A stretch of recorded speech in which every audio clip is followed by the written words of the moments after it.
To Rathod science academy. ఈ వీడియోలో మనం ఒక ఏరియా గురించి మాట్లాడుకుంటున్నాం. అక్కడ almost all people once upon a time ఆ ప్లేస్ కావాలి కావాలి కావాలి అని ఫైట్ చేశారు. బట్ ఇప్పుడు ఆ ప్లేస్ ఎలా ఉందంటే ఆల్మోస్ట్ నాకొద్దంటే నాకొద్దు, ఆర్ ఎల్స్ లైక్ అక్కడ ఉన్న వాళ్ళు సఫర్ అవుతున్నారు. ఏ ప్లేస్ అది? Yes, you have guessed it correct, it was Delhi. Okay, ఈ ఎయిర్ క్వాలిటీ అనగానే మ్యాక్సిమం మనం ఏం మాట్లాడతాం? ఢిల్లీ గురించే మాట్లాడతాం. Delhi was a capital city of this India, right? కానీ ఒకప్పుడు కొన్ని రాజ్యాలు ఫైట్ చేశాయి దానికోసం, ఆ ఢిల్లీలోనే స్థాపించాలి అని, రైట్? ఒకప్పుడు అంత ఫైట్ చేసిన వాళ్ళు ఇప్పుడు అక్కడ ఉండాలి అంటే it's like not a livable city అయిపోయింది అనమాట. ఎందుకు ఈ దరిద్రం వచ్చిందో like we will try to see in this video. And ఎందుకు సర్టన్ రెస్ట్రిక్షన్స్ జరిగాయంట అక్కడ, ఆ రెస్ట్రిక్షన్స్ ఏంటి అనేది చూద్దాం. ఓకే, సి, మనకు ఒక ఫేమస్ ఫెస్టివల్ ఉంది, that is Diwali.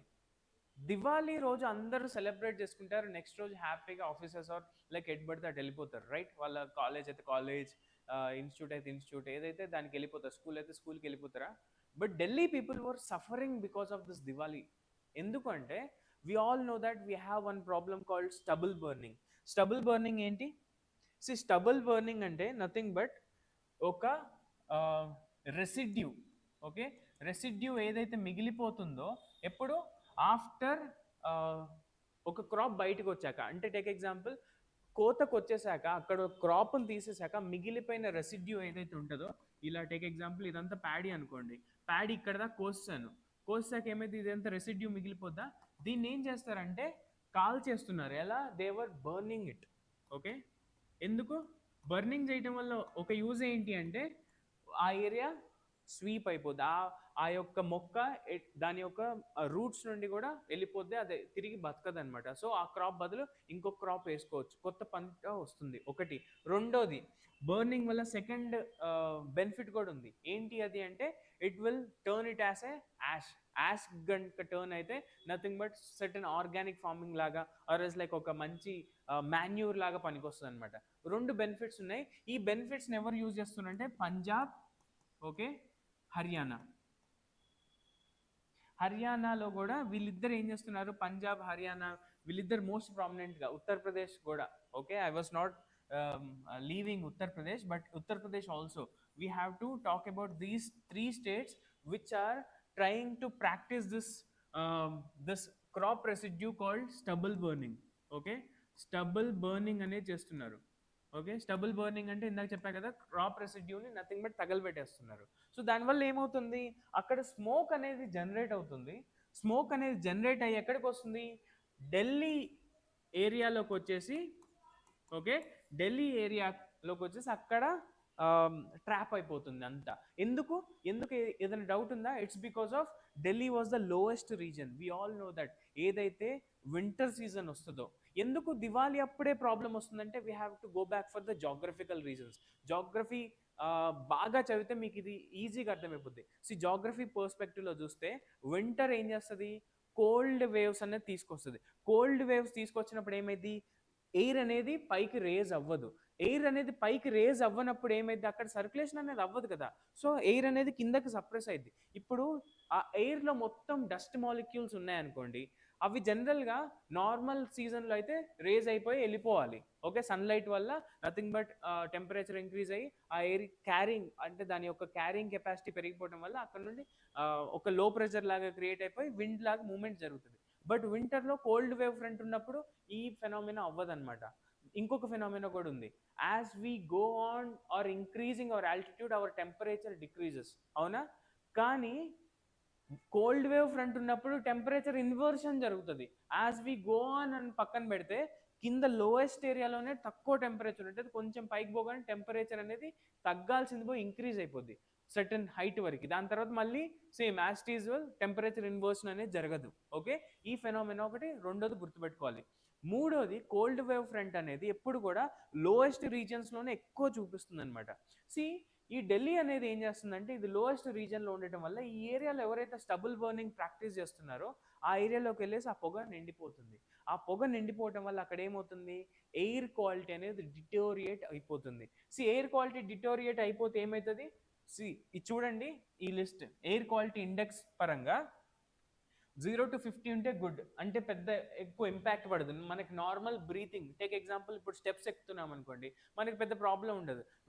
Will be as good as other persons. Okay, 50 to 100 ఉన్నా ఇట్ వాస్ సాటిస్ఫాక్టరీ అంటే ఇక్కడ ఏమేమి ప్రాబ్లమ్స్ వస్తున్నాయంటే minor breathing discomfort or sensitive for the sensitive people, minor breathing discomfort అవుతుందంట. Next మోడరేట్గా ఉన్నప్పుడు breathing discomfort to the people with the lungs asthma or heart disease కానీ asthma కానీ లంగ్స్ కానీ ఉంటే వాళ్ళకి కంపల్సరీ బ్రీతింగ్ ప్రాబ్లం ఎక్కువ అవుతుంది. Next okay, very poor. Okay, poor అనుకోండి, breathing discomfort to most people or prolonged exposure. Normal people కూడా ఇలాంటి పూర్ అంటే 200 to 300 కనుక ఎయిర్ క్వాలిటీ ఇండెక్స్లో అంటే అంత పొల్యూటెడ్ పార్టికల్స్ కనుక ఉన్నాయి అనుకో, మనకి కూడా ఏమవుతుంది, డిస్కంఫర్ట్ అనేది వస్తుందంట. నెక్స్ట్ వెరీ పూర్లో respiratory illnesses.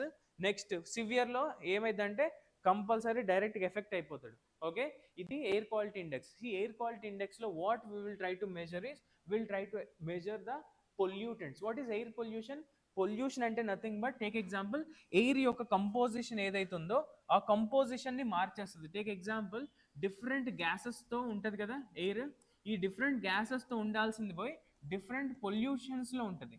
Okay, different pollutions అంటే టేక్ ఎగ్జాంపుల్, ఆక్సిజన్ ఉండాలి, కార్బన్ డైఆక్సైడ్ ఉండాలి, నైట్రోజన్ ఉండాలి, దేర్ ఆర్ డిఫరెంట్ గ్యాసెస్. కానీ ఇక్కడ ఏమవుతుంది, more amount of carbon monoxide, okay, monoxide, or else like different pollutants, SO2, okay, sulphur dioxide, okay, ఇలాంటి different పార్టికల్సే కాకుండా మళ్ళీ ఇందాక క్రాప్ బర్నింగ్ అంటే క్రాప్ రెసిడ్యూని తగలబెట్టారు చూసారా, ఆ స్టబుల్ బర్నింగ్ అప్పుడు వచ్చే మెయిన్ పొల్యూటెంట్ ఏంటంటే particulate matter. Okay, particulate matter. What is this particulate matter? Particulate matter అంటే నథింగ్ బట్, మనం ఎప్పుడన్నా సన్లైట్ రూమ్లో ఒక లైట్ ఆన్ చేసేసి నార్మల్గా చూస్తే డస్ట్ కనపడుతుంది. బట్ నార్మల్గా pointed light, I mean that pointed light వేసేసి ఒక or else like go with the early day. Okay, పొద్దున్నే ఎప్పుడైనా సన్లైట్ బాగా విండోస్లో నుండి పెనిట్రేట్ అయ్యి మన రూమ్లో పడుతున్నప్పుడు మిగతా ఏరియా అంతా డార్క్గా ఉండి ఓన్లీ ఆ సన్లైట్ పడే దగ్గర మనకి డస్ట్ మాలిక్యూల్స్ కనపడతాయి చూసారా, దోస్ ఆర్ కాల్డ్ పర్టిక్యులేట్. కంటికి కనపడవు but they were existed in this air. Even మనం ఇప్పుడు ఈ వీడియోలో అంత ప్రాపర్గా రికార్డ్ అవ్వకపోవచ్చు, బట్ ఎగ్జాక్ట్గా మీకు లైట్ వేసి చూపించాను అనుకోండి, there are sudden dust particles, those are called particulate matter. ఏంటంటే 2.5 సెంటీమీటర్స్ కంటే మైక్రోమీటర్స్ కంటే తక్కువ ఉండటం.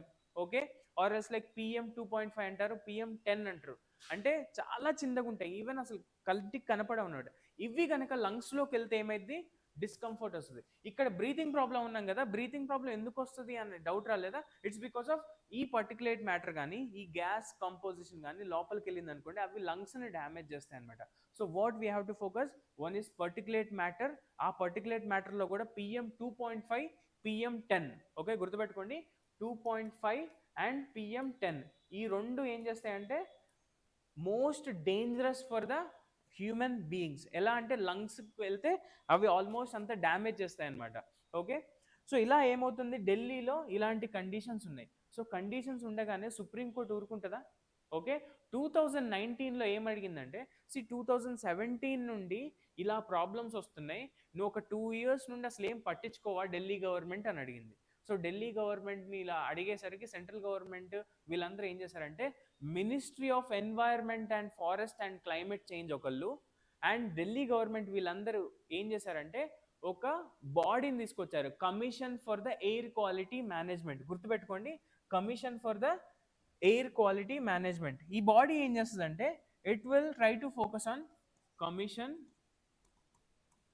For air quality management. Okay, ఈ బాడీ ఏం చేస్తుందంటే నథింగ్ బట్ ఎయిర్ క్వాలిటీని మేనేజ్ చేస్తుంది. ఎప్పుడైతే డిటీరియేట్ అవుతూ ఉందో, నాశనం అవుతూ ఉందో, ఆ ఎయిర్ని తిరిగి న్యాచురల్గా అంటే నార్మలైజ్ అయ్యేదాకా ఇదేం చేస్తుందంటే ఈ బాడీ యాక్టివేట్ అవుతుంది. ఈ బాడీ ఏం చేస్తుందంటే సర్టన్ రెస్ట్రిక్షన్స్ పెడుతుంది. అసలు రెస్ట్రిక్షన్స్ ఎందుకు పెట్టాలి? We all know that pollutants ఎందుకు వస్తాయి, economical activities. Take example, factories కానీ ఈ స్టబుల్ బర్నింగ్ కానీ or else like different moment of goods or moment of vehicles కానీ ఏదో ఒక విధంగా అయితే జనరేట్ అవుతుందా? ఇప్పుడు మీరు ఆ మూమెంట్ని ఆపేస్తే, ఆ వెహికల్స్ని ఆపేస్తే పొల్యూషన్ తగ్గిద్ది కదా. ఆ వెహికల్స్ ఆపేస్తే అక్కడ ఉన్న కార్బన్ ఎమిషన్స్ తగ్గుతాయి కదా. ఆర్ ఎల్స్ లైక్ ఆ స్టబుల్ బర్నింగ్ ఆపేస్తే అక్కడున్న ఎగరటం, చెత్త ఎగరటం ఆగిపోద్ది కదా, రైట్? ఇలాంటి ఆపే బాడీయే nothing but commission for the air quality management. ఈ commission for the air quality management వచ్చేసి ఏం చేస్తుందంటే ఢిల్లీ గవర్నమెంట్లో ఏ పర్సన్స్ అయితే ఉన్నారో సర్టెన్ యాక్టివిటీస్ని బ్యాన్ చేస్తుంది అనమాట. సో అలా ఈసారి ఏం చేసిందంటే ఇలా ఈ commission for the air quality management ఏం చేసిందంటే సర్టెన్ రెస్ట్రిక్షన్స్ పెట్టింది.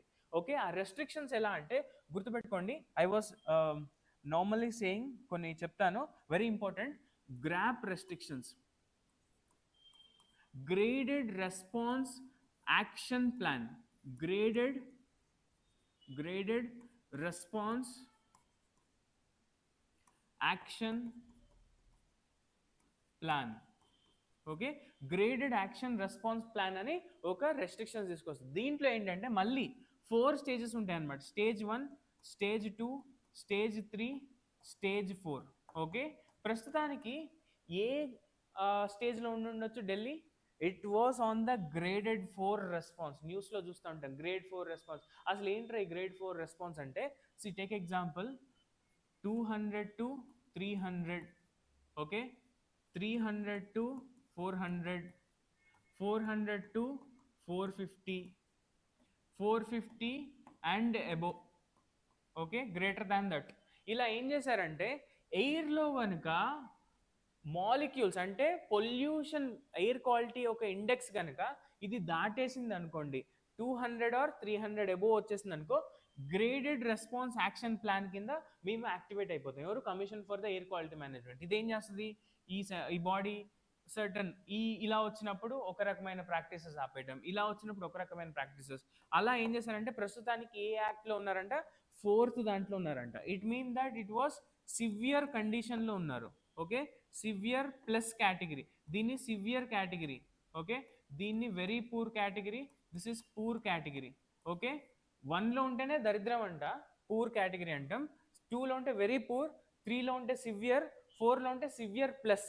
ఓకే, అంటే ఇలా ఏమవుతుంది? ఎయిర్ క్వాలిటీ అంతా ఎలా ఉందంట ఇప్పుడు ఢిల్లీలో 500 ఇండెక్స్లో, ఎయిర్ క్వాలిటీ ఇండెక్స్లో 500 ప్లస్ ఉందంట.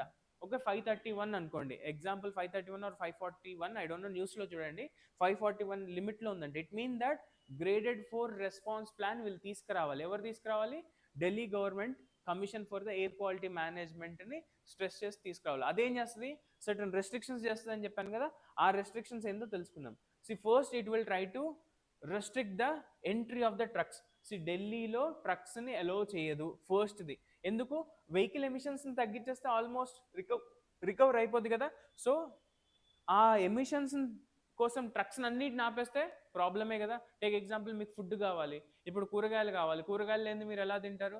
ట్రక్స్ అంటే ఊరు బయట నుండి ట్రక్స్ లోపలే కదా తీసుకొచ్చి విలేజ్ మార్కెట్స్లో అమ్మేది.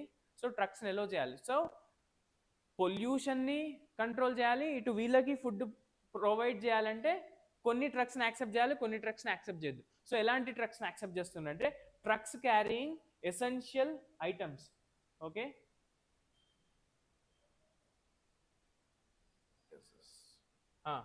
Trucks carrying essential items. ఏంటది? టేక్ ఎగ్జాంపుల్, ఎసెన్షియల్ ఐటమ్స్ అంటే కూరగాయలు, నిత్యావసర వస్తువులు అంటాం. Next, vehicles powered by the eco friendly fuels such as LNG. Petrol damage చేస్తుంది, డీజిల్ డ్యామేజ్ చేస్తుంది, దాని బదులు why can't we use LNG, CNG? అసలు ఎలక్ట్రిక్ వెహికల్స్ యూజ్ చేస్తే అసలు ఎలాంటి పొల్యూషన్ జరగదు కదా. అప్పుడు ఎయిర్ క్వాలిటీ ఇండెక్స్ నార్మల్ అయిపోద్ది కదా. దాని తర్వాత మళ్ళీ యాజ్ యూజువల్ చేసుకోవచ్చు. Next, trucks adhering to BS6 diesel norms. అంటే BS6 అంటే nothing but there are few stages. Bharat stage 3, Bharat stage 4, Bharat stage 6. ఏంటంటే ఇక్కడ ఎక్కువ పొల్యూషన్ చేస్తుండొచ్చు. అంటే నథింగ్ బట్ ఇది ఒక మెకానికల్ క్లాస్ అయిపోద్ది. ఆ క్లాస్ పరంగా జస్ట్ ఎగ్జాంపుల్గా చెప్తున్నా. ఇంటర్నల్ కంబషన్ ఇంజన్స్ ఉంటాయి మన జనరల్గా వెహికల్లో, ఇంజన్స్ ఉంటాయా, వీటిని ఇంటర్నల్ కంబషన్ ఇంజన్ అంటాం. ఈ ఇంటర్నల్ కంబషన్ ఇంజన్ ఎలా వర్కౌట్ అవుతాయి అంటే ఫ్యూల్ని తీసుకుంటాయి, ఫ్యూల్ని తీసుకొని ఎయిర్ గుండా సక్ చేసి అక్కడున్న ఆక్సిజన్ ఏం చేస్తాయంటే ఆక్సిజన్ ద్వారా nothing but fire burn out అయిపోయి ఈ ఫైర్ అంతా ఒక కంబషన్ ఛాంబర్ ఒకటి ఉంటుంది అనమాట.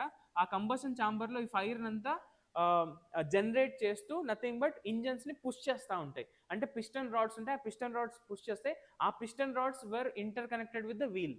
This is the normal phenomena which was happening in the internal combustion engines. ఇక్కడ ఏమవుతుంది, BS3 నార్మ్స్ అనుకోండి, ఇక్కడ ఫ్యూల్ని కంప్లీట్గా బర్న్ చేయకపోతేనే, టేక్ ఎగ్జాంపుల్ ఇప్పుడు ఒక 1 ml ఆఫ్ ఫ్యూల్ ఉంది, ఆ ఫ్యూల్ కంప్లీట్గా బర్న్ కాకపోతేనే కదా పొగొచ్చేది.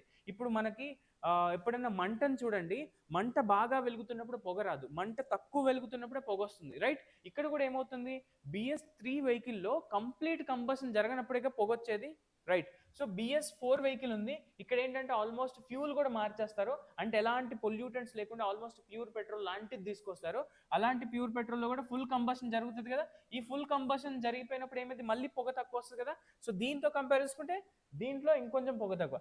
దీనికంటే ఎఫిషియెంట్గా ఏం చేశారు, BS6 వెహికల్స్ కూడా తీసుకొచ్చారు. BS6 వెహికల్స్లో ఏమవుతుందంటే అసలు కంప్లీట్గా మంచి ఫ్యూల్ ఉండాలి, అసలు పొల్యూటెంట్ మొత్తం మంట అనేది కంప్లీట్గా కంబషన్ చేసి, రెండోది ఏదైతే ఎగ్జాస్ట్ ఉంటుందో, ఎగ్జాస్ట్లో ఏమైతే నథింగ్ బట్ మనకు ఇంటర్నల్ కంబషన్ జనరేట్ చేసిన పొగనైతే రిలీజ్ చేస్తుందా, ఇక్కడ ఎయిర్ ఫిల్టర్ కూడా పెడతారు. ఓకే, ఇక్కడ ఎయిర్ ఫిల్టర్ని కూడా రిజిస్టర్ చేపిస్తారు. అంటే air filter nothing but it will try to keep filtering, okay, ఏదైనా ఎమిషన్స్ వదులుతుందా లేదా అని. సో ఇలా ఒక థీమ్ తీసుకొచ్చారు, that is called BS6 norms. Okay, ఆ నార్మ్స్ పరంగా అడ్వాన్స్డ్ వెహికల్స్ వాడాలి, అడ్వాన్స్డ్ ఇంజన్స్ వాడాలి, ఆ అడ్వాన్స్ ఇంజన్స్లో పొల్యూటెంట్స్ అనేవి తక్కువ వస్తాయి అనమాట. సో అలా BS6 డీజిల్ ఎమిషన్ స్టాండర్డ్ ఎవరైతే మెయింటైన్ చేస్తున్నారో అలాంటి వెహికల్స్ మాత్రం యాక్సెప్ట్ చేస్తాం.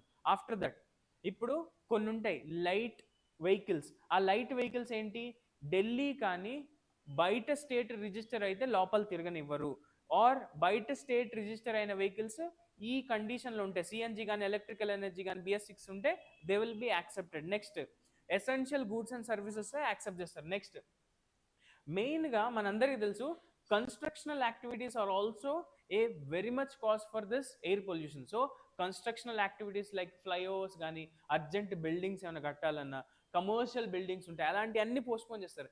ఆర్ ఎల్స్ లైక్ హాస్పిటల్ని అయితే అలో చేస్తారు, ఎందుకంటే దట్ ఈస్ ఎసెన్షియల్, అలాంటి బిల్డింగ్స్ మాత్రం కన్స్ట్రక్ట్ చేస్తారు. But other than that public works ఇవన్నీ కొన్ని పోస్ట్పోన్ చేస్తారు కొన్ని రోజులు.